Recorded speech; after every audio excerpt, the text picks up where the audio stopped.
Hello అందరికీ welcome back to our channel.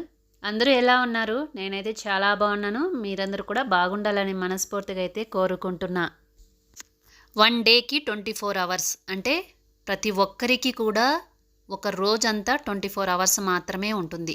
ఒకరికి 24 hours, ఒకరికి 30 అవర్స్ అలా ఏం ఉండదు కదా. మనకున్నటువంటి 24 అవర్స్ని మనం ఎలా యూజ్ చేసుకోవాలి అనే దాన్ని బట్టే ఆ రోజంతా మనం ఎన్ని పనులు చేశాము, మన సెల్ఫ్ కేర్ కోసం ఎంత టైం కేటాయించాము, మనం పిల్లల దగ్గర ఎంత టైంని కేటాయించాము అనే అన్ని విషయాలు కూడా మనం ప్రతిరోజు కూడా గమనించుకోవాల్సి ఉంటుంది.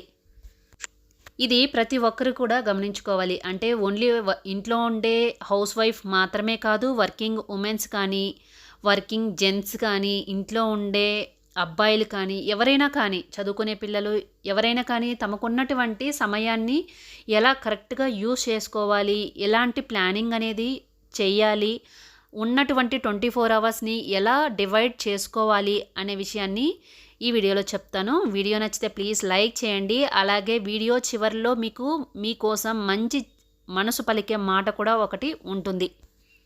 మనం ముఖ్యంగా ముందుగా చేయాల్సిన పని ఏంటి అంటే, మనకున్న పనులన్నింటినీ కూడా ఒక లిస్ట్ అవుట్ అనేది చేయాలి. అంటే వీక్లీ లిస్ట్ ప్రిపేర్ చేసుకోవాలి, మంత్లీ ప్రిపేర్ చేసుకోవాలి, డైలీ లిస్ట్ అనేది కూడా ప్రిపేర్ చేసుకోవాలి.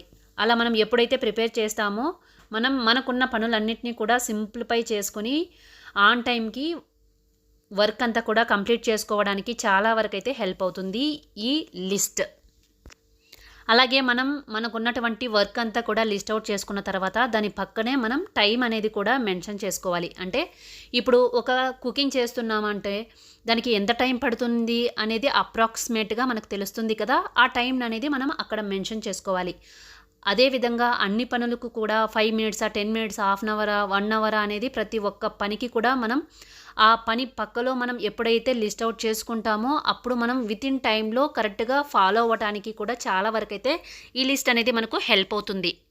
ప్రతి ఒక్కరు కూడా ఇలా లిస్ట్ ప్రిపేర్ చేయడం వల్ల మెంటల్ టెన్షన్ అనేది చాలా వరకు తగ్గించుకోవచ్చు. ఎందుకంటే మనం ఆన్ టైంకి ఏ టైంకి ఏ పని చేయాలి, ఎంత టైంలో చేయాలనేది మనం ఆల్రెడీ ప్లాన్ చేసుకున్నాం కాబట్టి కరెక్ట్గా అదే టైంకి అదే పని చేస్తాము. సో మెంటల్గా మనం పరిగెత్తాల్సిన అవసరం ఏమీ ఉండదు.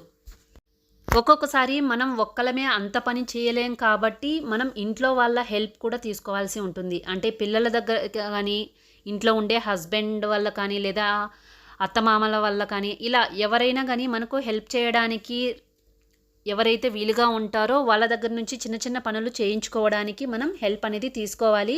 అప్పుడే ఉండే సమయాన్ని ప్రతి ఒక్కరు కూడా ఈక్వల్గా మెయింటైన్ చేసుకోవడానికి చాలా వరకైతే యూజ్ అవుతుంది.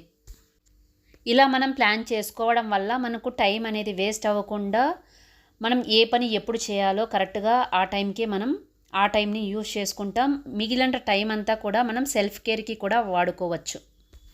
మనం ముఖ్యంగా చేయాల్సిన పని, మైండ్లో ఉంచుకోవాల్సిన పని ఏంటి అంటే, మార్నింగ్ ఏ పనులు చేయాలో వాటిని మాత్రమే చేయాలి, ఏ పని ఎప్పుడు చేయాలో అప్పుడు మాత్రమే చేయాలి. అలాగే ఒక పని స్టార్ట్ చేసిన తర్వాత ఆ పని పూర్తిగా అయిపోయిన తర్వాత నెక్స్ట్ వర్క్ అనేది స్టార్ట్ చేయాలి. అలా కాకుండా మల్టీ టాస్కింగ్ నేను అనుకుని 2 పనులు 3 పనులు ఒకేసారి చేస్తే గజిబిజి అయిపోయి ఒక పని స్టాప్ అయిపోతుంది, ఇంకొక పని కాన్సన్ట్రేషన్ లేకుండా చేయడం వల్ల అది స్పాయిల్ అవుతుంది. ఎగ్జాంపుల్ ఏంటి అంటే వంట. ఇప్పుడు వంట చేస్తున్నామనుకోండి, వంట మీద కాన్సన్ట్రేషన్ లేకుండా మనం ఇంకో పని చేయడానికి మధ్యలో వెళ్ళిపోయామనుకోండి, వంట మాడిపోవచ్చు లేదా పొంగిపోవచ్చు, ఇలా ఏదైనా అవ్వవచ్చు. అలా కాకుండా మనం వంట చేసేటప్పుడు వంట మాత్రమే చేయాలి. అలా కాకుండా బయట చెత్త తోస్తాను, వెళ్ళి ఆఫీస్ వర్క్ చేస్తానంటే అస్సలు కుదరదు. సో మనం టైం వేస్ట్ అవ్వకుండా సింపుల్ పనులన్నీ కూడా, అంటే తొందరగా ఏవైతే అయిపోతాయో ఆ పనులన్నీ ముందుగా స్టార్ట్ చేసుకొని అన్ని పనులు అయిపోయిన తర్వాత ఏవైతే ఎక్కువ టైంని తీసుకుంటాయో ఆ పనులు అనేది లిస్ట్ అవుట్ చేసుకోవాలి. సెకండ్ థింగ్ ఏంటి అంటే, ప్రయారిటైజ్ ది టాస్క్. అంటే మనం ముఖ్యమైన పనులను ముందుగా పూర్తి చేసుకోవాలి. వాయిదా అస్సలు వేయకూడదు. ఎందుకంటే వాటికి మనం ఎప్పుడైతే ప్రయారిటైజ్ చేస్తామో ఆ పని ఆన్ టైంకి అనేది పూర్తవుతుంది. అదేవిధంగా మనకు మెంటల్ టెన్షన్ లేకుండా మనం ఫ్రీగా ఉండడానికి కూడా చాలా వరకైతే హెల్ప్ అవుతుంది. Third one, take breaks. అంటే మనం మధ్య మధ్యలో బ్రేక్ అనేది తీసుకోవాలి. అంటే ఇప్పుడు కంటిన్యూగా మార్నింగ్ 5 లేచి 5 నుంచి నైట్ 10 వరకు కంటిన్యూగా పని చేయడం వల్ల మన బాడీ కూడా ఫుల్ స్ట్రెయిన్ అయిపోయి మనకు రిలాక్స్ అనేది లేకుండా మెంటల్గా మనం చాలా వరకు అయితే డిస్టర్బ్ అవుతాము. హెల్త్ కూడా చాలా వరకు పాడవుతుంది. మనం ఎప్పుడైతే కొన్ని పనులు చేసేటప్పుడు బ్రేక్ తీసుకొని మళ్ళీ స్టార్ట్ చేస్తామో మనం మరింత ఎనర్జెటిక్గా పని చేస్తాం మధ్యలో బ్రేక్ తీసుకోవడం వల్ల. అలాగే మన మనసు కూడా కొంచెం ప్రశాంతంగా ఉంటుంది. పని చేయడానికి కూడా కొద్దిగా ఎంకరేజ్గా మన మనసుకి మనమే ఇవ్వడానికి కూడా చాలా వరకు అయితే హెల్ప్ అవుతుంది మధ్యలో బ్రేక్ తీసుకోవడం వల్ల. అలా కాకుండా కంటిన్యూగా చేయడం వల్ల మన మనసు బాడీ అంతా కూడా ఫుల్లు స్ట్రెయిన్ అయిపోయి మనకు అసలు ఎనర్జీ అనేది లేకుండా మనం విసుక్కోవాల్సి వస్తుంది. మనం కొన్నిసార్లు సింగిల్ టాస్కింగ్గా ఉండాల్సి ఉంటుంది. మల్టీ టాస్కింగ్ కన్నా సింగిల్ టాస్కింగ్ వల్ల మనకు చాలా వరకైతే ఉపయోగాలు కూడా ఉన్నాయి. అంటే ఇప్పుడు చాలా పనులు ఒకేసారి చేయడం వల్ల మనం మధ్యలో చాలా వరకు మిస్టేక్స్ అయితే చేసేస్తూ ఉంటాము. అలా కాకుండా సింగిల్ టాస్కింగ్ అంటే ఒక పనిని ఒక టైంలో మాత్రమే చేయడం వల్ల మనం ఆ వర్క్ని కరెక్ట్గా ఆన్ టైంకి పూర్తి చేయవచ్చు. మనం ఏది చేయాలనుకున్నామో దాన్ని మాత్రం కరెక్ట్గా మనం చేయడానికి వీలుంటుంది. నెక్స్ట్ ఏంటంటే హెల్ప్, ఆస్క్ ఫర్ హెల్ప్. అంటే మనం ఖచ్చితంగా హెల్ప్ అనేది కొన్నిసార్లు తీసుకోవాల్సి ఉంటుంది. అది ఆఫీస్లో అయినా సరే, ఇంటిలో అయినా సరే, ఇంటి పనుల్లో భర్త, పిల్లలు లేదా కుటుంబంలో ఉండే ఎవరైనా కానీ ఫ్యామిలీ మెంబర్స్ ఎవరైనా ఉంటారు కదా. కొన్నిసార్లు మనకు టైం లేదు, ఎక్కువగా వర్క్ ఉంది అనుకున్నప్పుడు వాళ్ళ నుంచి హెల్ప్ తీసుకోవడం వల్ల మనకు పని భారం అనేది ఎక్కువ అవ్వకుండా ఆన్ టైంకి పని చేసుకోవచ్చు. అలాగే మన కోసం మనం సెల్ఫ్ కేర్ అనేది తీసుకోవడానికి టైం కుదురుతుంది. అలాగే మనకుండే ఫ్రీ టైంని పిల్లల పైన కానీ లేదా అదర్ యాక్టివిటీస్ పైన కానీ ఇన్వెస్ట్ చేయడానికి కూడా చాలా వరకైతే హెల్ప్ అవుతుంది.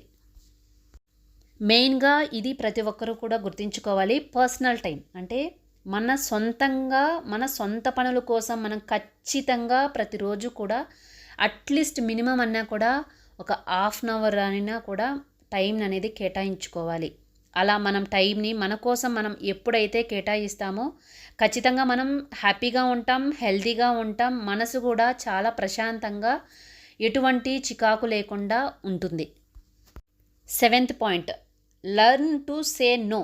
అంటే మీకు వీలైనంత వరకు మీరు అవసరమైన చోట నో చెప్పడానికి కూడా చాలా వరకైతే ప్రిపేర్డ్గా ఉండాలి. అంటే కొన్నిసార్లు మనం కొన్ని పనులు చేయలేం, మన వల్ల అసలు కాదు.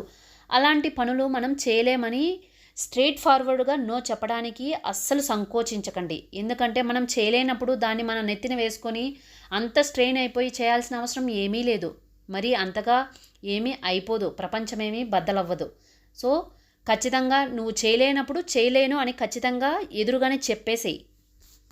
అలా కాకుండా నువ్వు చేయలేనప్పుడు చేస్తానని చెప్పి అనవసరంగా నీ మైండ్ని, నీ హెల్త్ని దానికోసం అనవసరంగా అస్సలు ఇన్వెస్ట్ చేయకు. నీ మనసు అస్సలు పాడు చేసుకోకు.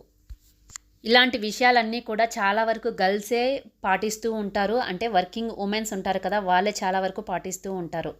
అంటే వాళ్ళ టైంని వాళ్ళు సక్సెస్ఫుల్గా వాళ్ళు ఏదైతే చేయాలనుకుంటున్నారో దానిపైన మాత్రమే ఇన్వెస్ట్ చేస్తారు.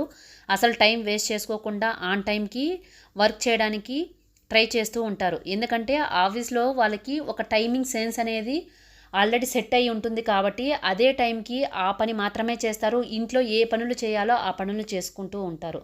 అందుకే నవ్వేడేస్ చాలా వరకైతే అమ్మాయిలే అన్ని విషయాల్లో కూడా ముందుంటున్నారు. సక్సెస్గా వాళ్ళకుండే టైంని బ్యాలెన్స్డ్గా మెయింటైన్ చేసుకోగలుగుతున్నారు. ఇలాంటి విషయాలు అలాగే ఇలాంటి పాయింట్స్, ఇంపార్టెంట్ పాయింట్స్ అన్నీ కూడా చాలా వరకు జాబ్ చేసే ఉమెన్స్ ఉంటారు కదా, వాళ్ళే సక్సెస్ఫుల్గా అయితే మెయింటైన్ చేస్తూ ఉంటారు. వాళ్ళకు ఉన్నటువంటి టైంని బ్యాలెన్స్డ్గా పర్సనల్ లైఫ్ని కానీ ప్రొఫెషనల్ లైఫ్ని కానీ ఖచ్చితంగా కరెక్ట్గా మెయింటైన్ చేస్తూ ఉంటారు. ఎందుకంటే వాళ్ళకు జాబ్లో ఆల్రెడీ టైమింగ్స్ అనేది సెట్ అయ్యి ఉంటుంది కాబట్టి కరెక్ట్గా దాన్ని వాళ్ళు ఫాలో అవ్వడం వల్ల ఇంట్లో ఉండే పనులు కూడా ఈ టైంకి ఈ పని అనేది కరెక్ట్గా అయిపోవాలి, లేకపోతే ఆఫీస్ వర్క్ డిలే అవుతుంది అనేది ప్రతి ఒక్కరికి కూడా మైండ్లో ఉంటుంది. కాబట్టి సక్సెస్ఫుల్గా ఉమెన్స్ అనేవాళ్ళు వాళ్ళ లైఫ్ని లీడ్ చేసుకోగలుగుతున్నారు. మీకోసం ఇప్పుడు ఒక మంచి మనసు పలికే మాట. ఒక నిమిషం నీ జీవితాన్ని మార్చలేకపోవచ్చు, కానీ ప్రతి నిమిషాన్ని తెలివిగా వాడుకోవడం వల్ల నీ జీవితం మారిపోతుంది. ఇది ఖచ్చితంగా ప్రతి ఒక్కరు కూడా గుర్తుంచుకోవాలి. వీడియో నచ్చితే ప్లీజ్ లైక్ చేయండి, సబ్స్క్రైబ్ చేసుకోండి. మీకు ఎలా అనిపించిందో కామెంట్ సెక్షన్లో తెలియజేయండి.